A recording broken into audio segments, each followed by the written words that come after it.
अस्सलाम वालेकुम बेटा, कैसे हो आप सब। अच्छा बच्चे, हमने सेक्शन 7 पे आज बात करनी है। पिछले जो लास्ट हैं वो सेक्शन 6 तक हम लोगों ने कंट्रोल ऑफ नारकोटिक सब्सटेंस के डिस्कस कर लिए हुए हैं।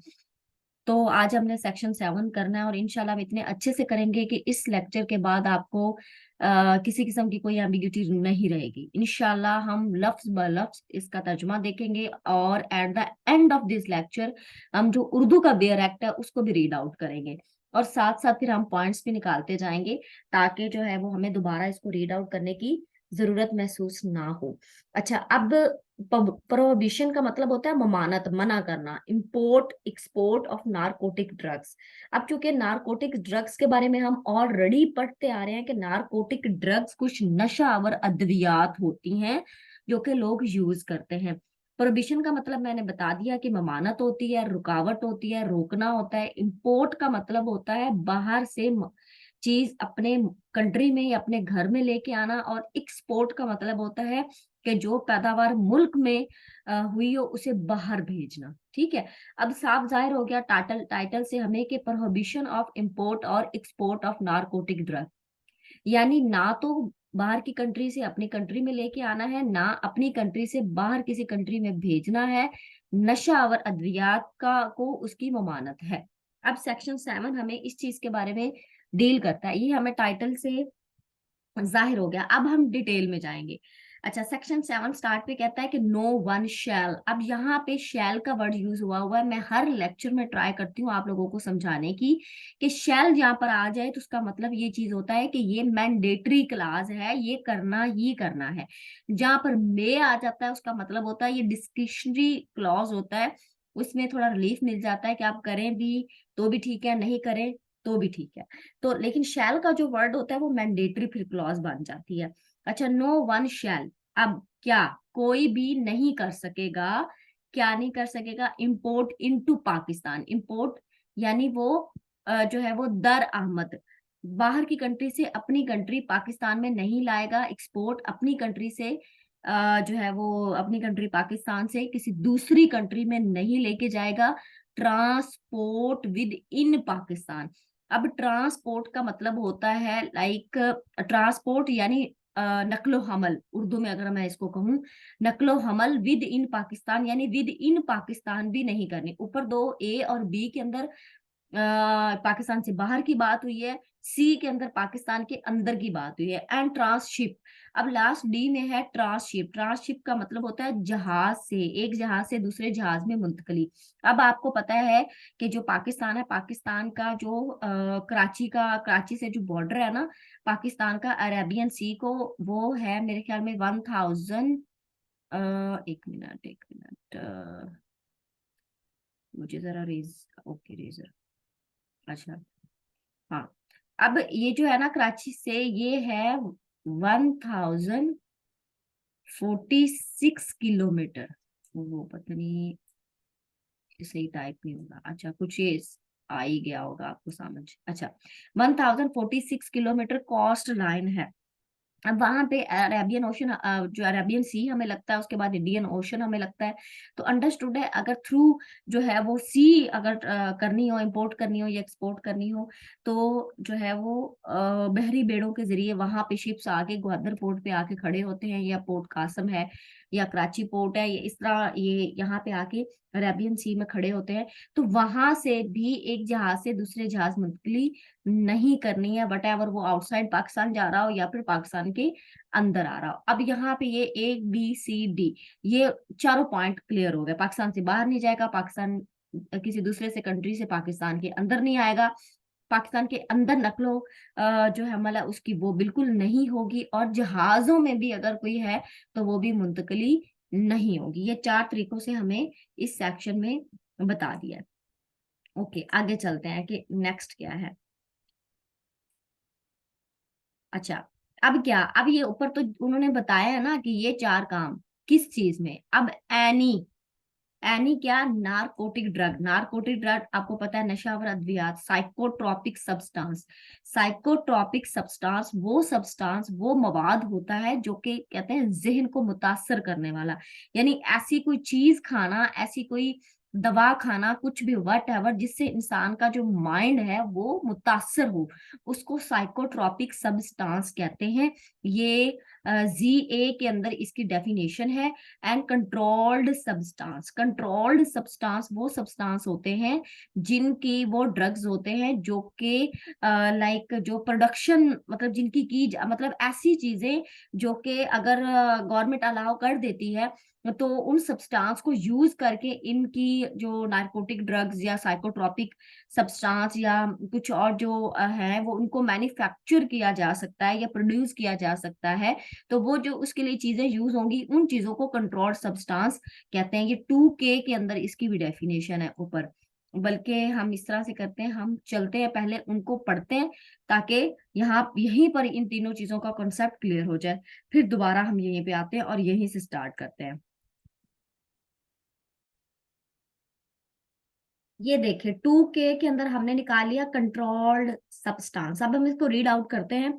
मीन्स का मतलब ये है कि जो यहाँ पर डेफिनेशन दे दी गई है that is the sufficient definition. अगर एग्जामिनर पेपर के अंदर पूछता है तो ऐसी डेफिनेशन जहां पर मीन्स का वर्ड इस्तेमाल हुआ हो वो आपने वही लिखनी होती है जो कि बेयर एक्ट में दी होती है। And that is the sufficient definition. ठीक है, जहाँ पे वर्ड इंक्लूड का आ जाता है उसका मतलब ये चीज होता है कहीं और भी अगर आपको रेलिवेंट जो है वो रेलिवेंट मटेरियल मिलता है तो आप ऐड कर सकते हैं। अच्छा सी है। अब कंट्रोल सब्सटेंस का मतलब है means any substance which may be used, जो कि इस्तेमाल किया जा सकता है फॉर प्रोडक्शन और मैन्युफैक्चर ऑफ नारकोटिक ड्रग और साइकोट्रॉपिक सब्सटेंस। ठीक है, यहां से ना हम इसको रिमूव कर देते हैं, ये ज्यादा बेहतर रहेगा। ठीक है, क्योंकि फिर आपको प्रॉब्लम नहीं होगी इसको अंडरस्टैंड करने में। क्योंकि ये पीछे जो यहाँ पर बताया हुआ है ना, ये स्केजुअल के अंदर इनकी लिस्ट दी गई है जो कि हम इंशाल्लाह एंड पे करेंगे सारी लिस्ट को। जब हमने ये बेयर एक्ट खत्म करना है तो फिर हम इंशाल्लाह इसको इस सारी लिस्ट को भी देखेंगे। अच्छा, अब यहाँ से देखिए, रीड आउट करें। Any substance which may be used for production और मैन्युफैक्चर ऑफ, यानी ऐसा सब्सटेंस, ऐसा मवाद जो कि नारकोटिक ड्रग और साइकोट्रॉपिक सब्सटेंस की प्रोडक्शन और मैन्युफैक्चरिंग के लिए इस्तेमाल हो, उसको क्या कहते हैं? Controlled substance. अब जो है वो आपको प्रॉब्लम नहीं होगी। कंट्रोल, जब जहां कहीं भी कंट्रोल सब्सटेंस का लफ्ज आएगा तो आप इजीली इसको समझ लेंगे। अब हम चले जाते हैं साइकोट्रॉपिक सब्सटेंस के ऊपर भी, वो भी यही कहीं डेफिनेशंस के अंदर कहीं है।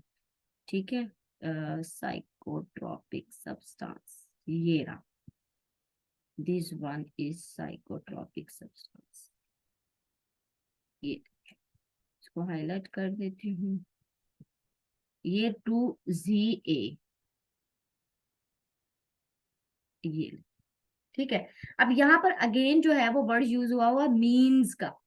ठीक है, मीन्स यानी ये जो डेफिनेशन दे दी गई है दैट द सफिशिएंट डेफिनेशन। ठीक है, अब psychotropic substance means the substance यानी मवाद स्पेसिफाइड इन द स्केड्यूल 1, यानी एक लिस्ट जो मैंने आपको बताया कि एक लिस्ट दे दी गई है जो हम पढ़ेंगे इस जो है वो ये जो खत्म कर लिया हमने बियर एक्ट, उसको खत्म करने के बाद हम उस सारे जो स्केड्यूल है उसको हम देखेंगे। उसमें एक लिस्ट दे दी गई है उस मवाद की जो कि जहन को मुतासर करते हैं, उसको साइकोट्रॉपिक सब्सटेंस कहते हैं।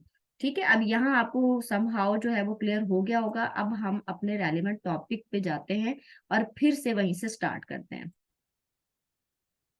चलें जी, अब यहाँ पे हमने छोड़ा था कि एनी नारकोटिक क्या, any narcotic drug, psychotropic substance और कंट्रोल्ड सब्सटेंस। ठीक है, अब यहाँ पे save in according with rules made. अब हमने पीछे सेक्शन 3 के अंदर क्या पढ़ा था कि जो रूल्स है वो कौन बनाती है? फेडरल गवर्नमेंट बनाती है, लेकिन वो कुछ कंडीशंस के अंदर प्रोविंशियल गवर्नमेंट को भी अलाउ कर देती है। अच्छा, and in according with the condition of any licence, यानी कुछ कंडीशंस को मलूजे खातर रखते हुए जो फेडरल गवर्नमेंट है लाइसेंस जो है वो देती है, उसके अंडर रहकर और जो रूल्स फेडरल गवर्नमेंट बनाती है उसके अंडर रहकर ही हम ये जो तीन चीजें हैं, नारकोटिक ड्रग, साइकोट्रॉपिक सब्सटेंस और कंट्रोल सब्सटेंस को या प्रोड्यूस कर सकते हैं, इंपोर्ट कर सकते हैं, एक्सपोर्ट कर सकते हैं, मैन्युफैक्चर कर सकते हैं, वट एवर। ठीक है, कुछ भी कर सकते हैं वो, इन दो सूरतों में कर सकते हैं कि लाइसेंस हो। अब देखें, जो क्लॉज 1 है वो आपको समझ आ गया होगा। क्लॉज 2 पर जाने से पहले मैं इसको एक बार फिर रिवाइज कर देती हूँ कि हमने क्लॉज 1 के अंदर पढ़ा कि कोई भी इंसान जो है वो, ये जो 3 चीजें दी गई हैं, ठीक है, मैं इनको कर देती हूँ 1, 2 एंड 3। ठीक है, इन 3 चीजों को क्या नहीं कर सकता? नारकोटिक ड्रग, साइकोट्रॉपिक सब्सटेंस और कंट्रोल्ड सब्सटेंस को क्या नहीं कर सकता? ना तो इंपोर्ट इनटू पाकिस्तान करेगा, ना एक्सपोर्ट फ्रॉम पाकिस्तान करेगा, ना ट्रांसपोर्ट विद इन पाकिस्तान करेगा, ठीक है, एंड ना ही ट्रांसशिप होगी। किस सूरत में होगी? या तो जो गवर्नमेंट है उसने कंडीशंस, कुछ ऐसे लाइसेंस की कंडीशंस को मनहूजे खातर रखकर जो है वो किसी को अलाउ किया हो, या फिर अथॉरिटी दी हो किसी के लिए, या फिर और वो पर्सन जो गवर्नमेंट के, फेडरल गवर्नमेंट के बनाए हुए रूल्स हैं उनके अकॉर्डिंगली वर्क करेगा, अदरवाइज ये अलाउ नहीं है। ठीक है, क्लॉज 1 हमें समझ आ गया। Let's go to the clause 2, sub clause 2। अच्छा, अब सब क्लॉज 2 क्या कहता है? सब क्लॉज 2 स्टार्ट में ये बात करता है the federal government may make rules. हमने ये सेक्शन 3 के अंदर पढ़ लिया कि वो रूल्स बनाती है, परमिटिंग, उन रूल्स के अंदर रहकर वो इजाजत देती है, रेगुलेटिंग और रेगुलेट करती है the import into and export from Pakistan. Pakistan के अंदर आप इंपोर्ट करें, दरामद करें, या पाकिस्तान से बाहर भेजें, या इसके अंदर नकलो हमद करें, या फिर जो है वो जहाज से मुंतकली करें। ठीक है, इन चीजों की, एंड सच रूल में प्रिस्क्राइब द पोर्ट्स और प्लेसेस, यानी जो गवर्नमेंट रूल बनाएगी उसमें वो ये भी लिखेगी कि भाई ये फलां पोर्ट से आएगा, फलां पोर्ट पर जाएगा, फलां जगह पर आएगा, स्पेसिफिक जगह वो भी गवर्नमेंट जो है वो उन जगहों को भी डिसाइड करेगी। ठीक है। अच्छा, उसके बाद कुछ फीस है। अगर यहाँ पर ये जो थर्ड यहाँ से मैंने हाईलाइट किया है, यहाँ पे लिखा हुआ है कि कोई जो फीस है जो इनके ऊपर चार्ज की जाएगी, जैसे चीजें बरामद करें उनके ऊपर एक्साइज ड्यूटीज लगती हैं, तो जो टैक्सेस वगैरह पे करने पड़ते हैं, तो उसकी जो फी है वो भी गवर्नमेंट अंडर रूल डिसाइड करेगी और उसके अकॉर्डिंगली फिर होगा। ये सारा काम होगा तो वो लीगल हो जाएगा, अदरवाइज सब इलीगल हो जाएगा, जो कि सेक्शन 7 के तहत प्रोहिबिटेड है। ठीक है, अब ये बातें आपको होगी क्लियर। अब सेक्शन 8 पर जाने से पहले हम सेक्शन 7 को उर्दू के बेयर एक्ट में भी देख लेते हैं, ताकि किसी किस्म की कोई एम्बिग्यूटी ना रहे और हमें अच्छे से ये सेक्शन क्लियर हो जाए। अच्छा, अब ये देखिए सेक्शन 7 में जो उर्दू का बेयर एक्ट है उसमें क्या लिखा हुआ है, देखें। लिखा हुआ नशा आवर अद्वियात की दर आमद एंड बर आमद की ममानत। ठीक है, प्रोहिबिशन ऑफ इंपोर्ट और एक्सपोर्ट ऑफ नारकोटिक ड्रग। अब देखिए, कोई शख्स भी, यानी कोई भी हो वटएवर, पाकिस्तान में दर आमद नहीं करेगा। ठीक है, दर आमद का मतलब होता है इंपोर्ट। ठीक है, बर आमद का मतलब होता है एक्सपोर्ट। ठीक है, दर आमद यानी अपने दर पर लेके आना, अपने घर लेके आना, और बर आमद यानी बाहर भेजना किसी के, एंड अंदर नकलो हमल नहीं करेगा, या एक जहाज से दूसरे जहाज में मुंतकिल नहीं करेगा। ठीक है, अब यहां तक क्लियर हो गया क्या चीजें। नेक्स्ट है कि वो कौन सी चीजें होंगी। किसी नशा आवर दवा, जहन को मुतासर करने वाली कोई शय या मुंजबत शय यानी कंट्रोल्ड सब्सटेंस को मां सवाए उनके जो झैली दफा 2 के तहत वजह किए गए कवायद और उसके गर्ज के लिए हासिल करदा लाइसेंस किसी लाइसेंस, परमिट या इजाजतनामे की शराइत के मुताबिक हो। ठीक है, यानी अगर वो, उस बंदे के पास लाइसेंस है या कोई परमिट है, इजाजतनामा है, उसके ऊपर कुछ कंडीशंस हैं, उसके अकॉर्डिंगली तो वो कर रहा है तो फिर तो ठीक है, अदरवाइज वो नहीं कर सकता। क्लियर है। अच्छा, उसके बाद है हासिल किया जिसका हासिल किया जाना इन कवायद के तहत जरूरी हो। क्लियर हो गया। अब देखिए सेकंड क्लॉज में भी यही बोला है। सेकंड क्लॉज में क्या है कि वफाकी हुकूमत नशा और अद्वियात, जहन को मुतासर करने वाली अशिया या मुंजबत अशिया की पाकिस्तान में दर आमद और बर आमद, पाकिस्तान में नकलो हरकत और एक जहाज से दूसरे जहाज में मुंतकिल करने की इजाजत देने और मुंजबित करने की कवायद वजह करेगी। क्लियर हो गया। एंड विच केड़ा औखा है? कोई औखा नहीं है, बहुत सौखा है। थोड़ा जिहा बस ज़हन ला के पढ़न की जरूरत है। और मस्कूरा, मस्कूरा का मैंने पहले भी बताया कि मस्कूरा का मतलब होता है जो ऊपर जिक्र किया गया हो। कवायद रूल्स होते हैं कि रूह से इन बंदरगाहों या जगहों, यानी उन जगहों का भी और बंदरगाहों का भी तयन करेगी, ठीक है, जहां से ये सारी चीजें होंगी उन शराइत के हिसाब से। और वो फीस भी वसूल की जाएगी जैसे गवर्नमेंट जो है वो मुतय्यन करेगी, यानी ये देखे ना एंड पे तयन करेगी।